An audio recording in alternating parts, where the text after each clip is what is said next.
Oh, what a breather! What a I like foundation the to background. today's I conversation. like the foundation of the chamber. for Grade sure. 3 gentlemen. Yes.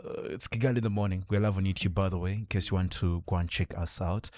We are discussing, we're still into marital law, and last Thursday, maybe a sneak peek into what we had, maybe a recap. Yes, we had, it was polygamy in Rwanda. Can't you want to say something about that now that you're here live before we get into today's important marital rep, in other words?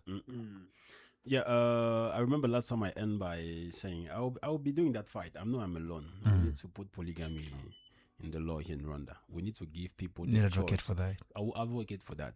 We need to give people the choice to choose between polygamy and monogamy. We are not imposing it to people, because I remember last time we raised the issue of people doing it like hiding. And the question was, what is the legal status of this woman? They join you, and we spoke about our Muslim brothers, because, as you know, in Muslim religion, that's something they must have. That's how they are. That's their value. We can judge them for that. And here in Rwanda, even the government knows that we have many polygamic family. And you have Muslim brothers and sisters here. We know. But on the case of the Muslim brothers, by the way, we should commend the women who accepts not to be part of the legal accepted women and be those ones sidelined out, but of course sit as women for the other man. It's really, for me, I respect those women. Imagine you have 5 or 3, and there's this one who is known to be the legally accepted women, and these other 3 joins, but knowing that, she made that choice. You're That's not what going I'm to be saying. part of us. Since they're happy on it, we need to give the possibility to legalize their situation. So I'll be advocating for that. People will be knowing me, hating me in Kigali, like the lawyer advocating for polygamy. But just coming on the topic, we spoke about that. The question was, what is the situation of those women? And we've realized that legally, there has no right. Like, there is nothing they can really claim. Of course, we put them on what we call concubinage. It means that, okay, if tomorrow they are doing separation with the guy, the man, like we said last time, they can just prove that they have been living with him for some time, and they can claim something as well. But it would not be that much as if they were legally married. But we end up by saying that whatever you are married or not, the key, they have the same status. The one in the marriage and the one outside of the marriage, all of them are the same thing, according to the convention of Maputo Convention that Rwanda has signed and ratified. So this is what we speak. We spoke last time about the first topic. By the way, that was really a good take home. It was really a good take home that regardless of whether you're legally married or not, the moment you give birth to a child outside of your marriage, that child takes the same status as the child in the legal marriage. That's true. That is really wonderful. He didn't demand to be there. He didn't ask to be there.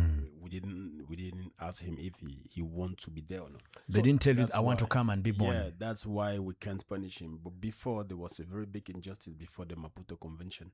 We have what we call legitimated children and natural ones. So if there comes a divorce, there's going to be equal division, equal share of the properties among for the these children. Yeah, of course. If it is a universal community, like we said, we split 50-50. And each kid will take the same part on the side of his mom or his dad.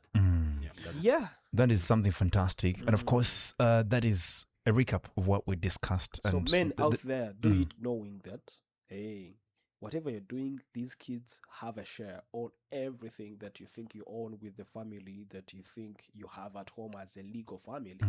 But the ones outside still stands a chance to have the same share. And the climax was that polygamy remains illegal here in Rwanda. And of course, cousin saying probably write a paper asking for it to be legalized. I will advocate for that. I am with you. All the Muslim brothers, I need your support. We need to bring that polygamy on paper. Understandably. And other people who have other sides of people that don't want to recognize them. I'm on his side. At the end of the day, if you have children within those other side relationships, please remember those children are legal. Children have never been illegal. It's Kigali in the morning with Kansas City Barrister Masigmo from Hoplo Chambers here in Kigali. We're discussing now marital law, and Yes, we're done with what we called, polygamy here in Rwanda. We're Now you doing know a the refresh from perspective what we did last and week. all that. And now we're going to be discussing marital rape here in Rwanda. Stand by after this. Good morning. Is what we discussed in this Council Steve Barista Masigmo. Aline is 34 years old. She's been married to Patrick for 6 years, and they have 2 children. Patrick runs his own small construction business. After the birth of their second child, Aline suffered complications. Her obstetrician told her clearly that she needed, to space out of sexual intercourse for at least 6 months. Now, she told Patrick, the husband, and he listened, but he did not accept. It has happened before to some people. So every night, since Patrick insists, when Aline says no, he gets angry. When she says no again, he becomes aggressive. Some nights, he goes beyond her refusal. She stops resisting to avoid worse conditions thereafter, and she calls this giving in for the sake of peace. One night, more violent than the others, she wakes up, covered, of course, in bruises. She goes to a doctor who examines her and writes a medical certificate. She confides in her cousin who tells her, he's your husband. You cannot refuse. She thinks about, filing a complaint. She goes far to see a lawyer and discovers that under Rwandan law, marital rape is a criminal offense. But her mother-in-law calls her and she threatens to disown her, to take the children as well, and also to publicly shame her. Now, Aline writes to the legal show, in other words, here, 94.3 World FM, and she asks, can a husband really rape his wife under the Rwandan law? Why does the law seem to treat this differently from other forms of rape? And if Aline, files a complaint, will justice really protect her? Counsel, let's begin from there. Yep. This is a very sad story, a very sad one. And, very sad. Unfortunately, many women have been how sad is suffering from this. I mean, she's medical complications. Yeah. And then take a break, 6 months. This guy is Jonas's brother, I think so. By the way. So, just to keep being serious, a lot of women have been suffering from this. Jonas. And the issue is that most of them we are soon going to have Jonas on our show. Most of them don't really complain. But the main issue here, if I understand, when you ask the question if the Rwandan law allows a husband to rape their wife, of course the answer is no. It's totally no. The rape is the rape. Some people think because she's my wife, I can do whatever I want. She's not a property. She's a human being. So the Rwandan constitution, I think, is Article 6, talk about like equality. So all the spouses are equal. Of course, in our African tradition, the man is the lead of the family, but this doesn't mean like you are a superior gender. It's just a family hierarchy that the man is leading the family, but you are not a superior gender. So, but the issue here, I understand, is how the Rwandan law punish the rape. We have kind of 2 different positions because the rape itself, the real rape, like as you know, I think it's punishable between 5 or up to 10 years, or 10 up to 15, something like that. It's 10 up to 15, I think so. And then when that rape is happen in the marriage, now the thing is between 3 up to 5 years. So now people are asking themselves if the Rwandan law is kind because of now that's the question I was going to ask. Rape is rape, Why is it that the rape that takes place within marriage is handled differently from the rape that takes outside of the marriage? Yeah, it's a very good question, but we are not protecting. When I say we are siding with the law, we are not protecting rapers. And the thing is just that rapists. Within a marriage, we there's a lot of things we take into account. Sometimes I'm not saying that when we say that when a woman complains is not truth, but it's just that it's very difficult to really how can I say this? It's very difficult to really prove it, demonstrate it. Like, okay, you will do your medical certificate. The certificate will prove that there was, You've been force. having. penetration, maybe penetration. But that's your husband. Normally, Very true. Yeah. you do it, so that's right. not a proof. Or maybe you can see that you can show that they are being forced or some lesion somewhere. But also we have some couple that are fan of hardcore. That can Rough. also create the rough way. So today is not like we are protecting, but I think that attenuation inside the marriage is to make sure that we don't convict too high someone that didn't really do it. Sometimes people with emotion or hunger, they can raise some complaint. I'm not saying that those women are lying, but just saying that between the marriage is very difficult to prove it. And the legislator really it's a very difficult position, trying to take the right middle between the offense of rape and the marital conception. Because in some countries, it's not acceptable that you can complain about being raped in your marriage. For us, it's kind of unacceptable, but they have their own reason. But here in Rwanda, we try to take the just middle. And then we also have what we call like circonstance aggravante. So if the woman can really prove that this rape was an intention, it was a rape, like the guy did it for real with all the proof, trust me, sometimes we can go more than 5 years and give him the 10 of the 15. So I understand the position is not really a contradiction of the law, but it's just a way to try to remind people that we are among the marriage. It's very difficult to prove and justify that this. So why is it that in this conversation we are kind of sidelining with women alone, and can't men be raped by their women in the marriage? Because rape here, we've seen that there are so many cases of rape where women are raping young men today. Not only young men, even mature guys. That's a very good question. My question is, are we saying that rape applies only to women in marriage, or rape can also apply to men in marriage? How do I prove, which evidences do I bring on board to show that my wife raped me? Good question. It's my bad to just focus on a woman. You know that what we call in humanitarian law, vulnerable people. So they are most of the time the victims. Of course, we have men being victim of that, but this is what we call an exception. And like you said, it's also very difficult for a man to prove it. Because for a woman, the penetration can leave some evidence. But for the man, most of the time it's very difficult for you to prove You that. bathe and you're good to go. Yeah. So, and I even assist in the court session, and the judge asked to the guy that you say she raped you, but how can you turn hard when we are raping you? Like, you don't agree, but your thing is turning hard. How can you explain it? Angelo is loving the So, conversation. just to come to your question, everyone can get raped, and just for you to understand that Rwanda is one of the first countries where I saw women get convicted for Raping a husband. violence, like domestic violence. Okay. In Cameroon, it's very not usual.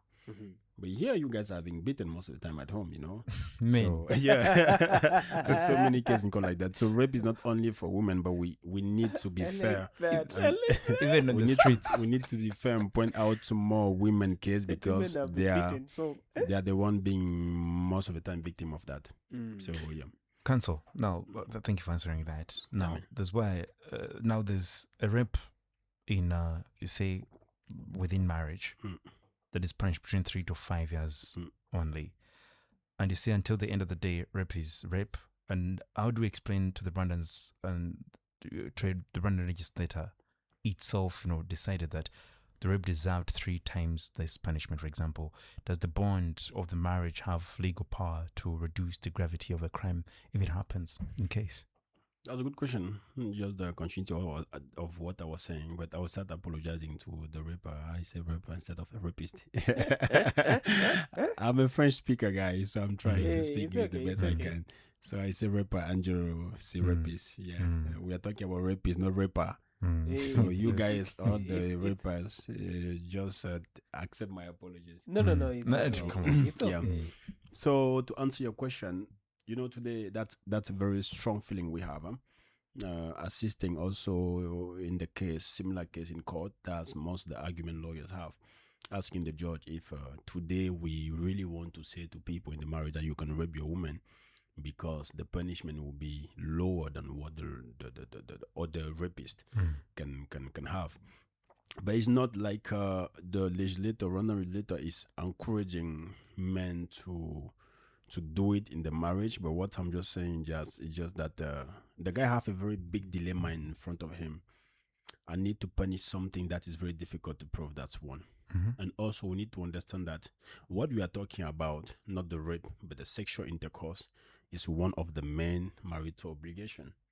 So today I think it's more about that, him having the position of applying the law by punishing, and also at the same time he needs to really make sure that he's not convicting an innocent, and also not trying to harm too much the conception and the value of the marriage. But you brought way. it well. You brought it well that sexual intercourse is one of the obligations of a man or a woman. When there is a Yes. consent. Now I need to emphasize on the fact that there is a rape in the marriage. So we need to have the consent. Yeah. I honestly don't understand. So are we saying that even in marriage, you should always insist on, begging for that? Yeah, you should ask. Unfortunately, You don't have to force. There we have the contradiction. I also agree with There the we fact have that you the have to agree. contradiction. You have to ask, with Arafat, even if because it's your wife. because the law said to you, that's an obligation for all. No, that's what the I'm saying. parties. The I law got- says an I obligation. got your question. So get it deeper into that. But is your obligation? Yes, but not because it's your obligation that we need to force you to do your obligation. Rather do it or not. And if you don't do it, there are consequences also. Don't forget, not fulfilling that obligation is a cause of divorce. So I can't force you. It's like today. And adultery. It's like today. We agree that you are selling me your phone. I give you the money. You don't give me the phone. I cannot come and take it by force. If I take it by force, It's an that's a offense. thief. It's an offense. So do men stand? They have to ask. No. Do men stand a position to report women who are denying what the law Of has course. allowed them? Of course, report them. What is she doing there if she cannot? What Cancel. is she doing there? Let's get to this. You saw, I don't know, Murakaza, Keza, or Ineza in the road. She was nice, beautiful, good. You bring her, you pay the bride price. You bring her at home, and she refused to fulfill the obligation. That's an obligation. Report her, apply for divorce. Sue Cancel. her for that. I want to bring this into perspective. Now, the Rwanda demographic, survey 2019-2020 tells us that 46% of married women Horrible. in Rwanda declared having suffered spousal violence, whether physical, sexual, emotional. Yeah. Almost 1 in 2 married women. That's horrible. Where one of the convictions for marital rape before the courts, if the prosecutor's figures do not reflect even 1% of this declared reality, they didn't declare this, they didn't go to report. Yeah. Now, in the 2018 law, in this case, a real protection or merely declaration of the intent. Besides, where's the blockage? The evidence, the shame, the family, the judge themselves, and the fact that council put this into also our understanding of the community, mostly Christian communities, that say, the Bible says, do not deny your husband or your partner or your wife, Yep. or rather, do not deny your wife or your husband the intercourse. I don't even see when it happens. in the normal circumstances. Listen, why you unless would. they say, the Bible says, unless it's a period of prayer, and let it also not let it not overstay. It's a period of Because play, yeah. yes, you may say, okay, I'm having 3 days. Let me have it's a fast, for example, an Easter fast, 3 days. Hey, Let's agree. Don't touch me. because But you- beyond that, the Bible says, please Bad don't take it too long, because you may tempt them to go and do what? Cheat the other side. period of play. So, in other words, Hey. whenever they want, because they say, your body is my body, My body is your body. and when I want you, please be willing to. It's an obligation for the marriage, by the way. I think the marriage counseling. I don't know whether you're bringing it well because I think you know these things. Yes, I do, 100%. But now when it gets to that level, now Christianity and now the law, you get, for example, and then societal upbringing, because the mother-in-law was saying, I'm going to disown you, counsel, because you're denying my boy my child. To enjoy. What he paid for. To enjoy. In his but let's bring it to the understanding in the community, because these things are happening like this, and this is the reality. Yeah, very, very, very interesting. So let me start by those statistics. First of all, the world is horrible. 46% of married women, say that they are being victim of domestic, physical, emotional, sexual abuse. Now, only 1% of them, not even more than 1%, are recorded at the court level. You're asking the question, why? It's simple. Now I'm talking directly to the family first. Stop shaming the victims. Stop shaming the victims. I'm sorry, I'm going to hit on Rwanda now. This is something typically Rwanda. No, don't reality. say that. We want reality. He rapes you. Because this is what is happening. What were you doing there? Oh, you was there in the night drinking with men. You have a short dress. I'm not your mom. I can accept my daughter to be outside there. People will be saying you are a war. Why were you doing there? You need to stop shaming victims. They are not the one to be ashamed. The other people, like the responsible of the rape, is the one that we should accuse. So you victim there listening to me, go outside there and shout, talk and talk. Stop being silent. The first thing is about the family and the society pressure and judgment. Family and society always judge women. Sorry for saying women, because they're the principal victim of this thing. Know how people will see you. Imagine you at the court talking about people raping you. It's kind of disgrace. You cannot do that. Yes, he did it. It's okay. Just keep it. Don't talk about it. No, talk about it. So the first thing is about the family and the society judgment. The second thing I will point out directly, the incompetence of the authority. Incompetence, me being like polite, is the total incompetence of Rwandan authority. I said every time. I'm saying this because we have been facing a case. You go to the rape, you report a rape, but the way we interrogate you, it's like you are the rapist when you are a victim. Which is bad. I just forgot the name of the prosecutor, and she's happy because I'll be giving her name here. We have a case there. We go to, I think it was Intermediate Court of Gasabo. And before I jump in the case, my client, I'm sure if she's listening, she will understand. She went there and the prosecutor was saying, well, what were you doing there? You were drinking with people. This is not you with the short dress. This is not you putting your hands on him. This is not you drinking with him. At the end of the day, she classified the case as there is no legitimate reason to prosecute. But does wearing that dress guarantee somebody raping me or forcing me? And this is not only that prosecutor. From the rape station, she has been interrogating for what she didn't come there for. That's bad. By doing the exam of the lady, it's a big issue, they start suing her for drugs that they find in her body. They didn't even ask the question if that drug is maybe the rapist who put the drug in her drink, because the lady had some blackout one time. She was drinking and she woke up in the morning, blackout.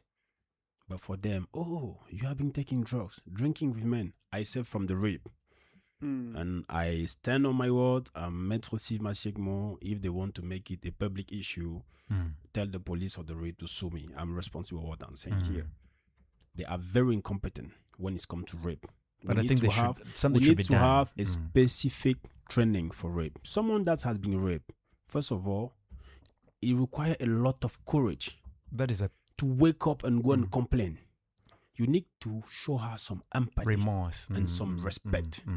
We know between people complaining, we have some people lying. It's fine. But you have the obligation as a police officer, rape officer, as a prosecutor, or as a doctor who's receiving that person, to understand, to put your shoe on the feet of a victim of rape, first of all. I'm very angry by saying this. And at the end of the day, you're seeking justice. That's it. You cannot treat someone who's complaining about rape like you are treating someone who's complaining about his phone being stolen. It's not the same thing. You can't do that. So even when you go to court, how the judge behaves sometimes. We have an horrible judge. She was prosecuting the victim like she is the one that should be ashamed there. even the prosecution, because that first prosecutor I told you about, we wrote a letter and thank you for the administration to ask that we remove her from the case. Because after doing this, when we take charge of the case, that lady, what she did is that she reconsidered the position, but by introducing the case at the court, she voluntarily said deforestation of a child. Of course, that's not what we are suing for, and this is a totally wrong motive, but she did it on purpose. So we put her aside, but there was no sanction. We asked for sanction. And when we go to the court with a new prosecutor, she was a lady. I forgot the name also. I will be thanking her a lot because she did an amazing job. And she even asked the judge, Your Honor, why are you questioning the victim like she's the rapist? You know, the rapist is just there. that is wrong. Guess what? We brought all the proof, even the testimony of people who say they saw it. But that guy has been found non-guilty. And the case now is at the appeal level. Wow. And even if at the appeal we lose, I'm going to write a letter even to the President of the Republic to tell him how people have been handling this. Because Rwanda is worldwide an example about how we protect women. Top level. But people are there destroying all the work the parliament and the government have been done. The amazing work Rwanda is internationally appreciating for. I'm kind of emotional when I speak about this. It's understandable. Because our sister, our mother, our friend outside there that are suffering and they cannot even complain. Just see the statistic. Among 46%, only 1% bring their case to the court. This speaks a lot because when those women go there, they are not understand. We don't listen to them. We don't treat them well, and we force them to keep quiet. So the main reason of that 1%, Angelo, it's about the society pressure and also the incompetence and the mistreatment of authority who takes those women on charge when they arrive there. And this must be stopped. We need to speak about this. Wow, thank you so much, Council. And of course, we commend the work done, by the way, by the authorities here. But of course, not everything goes the best performance. And if there's always a room for improvement, we encourage so honestly speaking, if you look at the statistics as mentioned here, briefly, 1,396 cases of defilement and rape were closed for various reasons, including insufficient evidence and all the things you talked about. So these are so many cases. This is denied. Just to close, justice. like you said, Angelo, sorry, Arafat, it's good to mention there is a room for improvement. It's also important to appreciate what has been done correctly. So much. And everyone needs to know that government since 2009 we have this Isange One Stop that's specific for those kind of case, and we have Isange One Stop normally in all the districts. So when you think you are being victim of rape, please, anywhere nearby, look for Isange One Stop, go there. Those people have a better training, better for competence about handling this, and about collecting all the evidence, doing all those medical things. So this is something very good that the government have put in place that I really encourage and appreciate. Council, we're ending because of time. Talk about Inhuano now, because some people say, I gave you my diary, I deserve to do anything I want, as we climax this and the take home, possibly the parting shots. It's also an issue today in some African family, we are behaving like a woman is an object we are selling, which is not good. You know, I'm a Bamileke guy in Cameroon. My tribe, we said that la dot, I think it's a bride price, we never paid, it never end. So when you came to take our sister, you can even, it came with 100,000 or a small thing. We take it, we eat, we share together, because we know that since Arafat married my daughter, is part of the family, and he's going to take care of me for life as a stepfather or father-in-law. So I don't need to charge him to ask him like 100,000 cows. I want 5 cows. I want 10 cows. Yeah, of course you are selling your daughter, and the guy coming there for him is like, I'm buying for something. And when he go home for him, is like, I have right on this because I bought it. So what you are saying is very important. But I cannot ask people to change their tradition. But parents should stop, behaving like they're hungry or they're looking something to eat like that, selling their daughters. And the men also think that because I paid my bride price, I should force you whenever I want. You men, you should stop it. Women are not your object. It's not because you paid the bride price that she belongs to you. She don't belong to you. You are the one to pay the bride price because we go outside there, we bang our chest saying that we are the men of the house. Yes, that's the price to be the leader of the house. A woman is a flower that you need to go and look for. So you go to the flower don't come to you. Yeah. Well, it's Kigali in the morning. I must appreciate Council for this, Thank you, for Angelo. clarifying all this. First, we began with a little bit of a recap on the what we discussed, polygamy. Now, thank you for ending this with also on, of course, personal, because these things, rape, by the way, is a personal kind of. Yeah, it is very key. It very, needs to very be key. given much attention. Yeah. In case you missed this conversation, please go to YouTube, 94.3 Royal FM Kigali, and you'll be able to have a recap. Council Steve Barista Thank you, Masigmo Angelo. Thank you, is, Arafat. Thank you to Royal and the listeners. is the lead counsel at Hoplo Chambers here in Kigali. We're getting the news right now. It's 94.3 Royal FM, the heartbeats of Kigali. Stand by for that.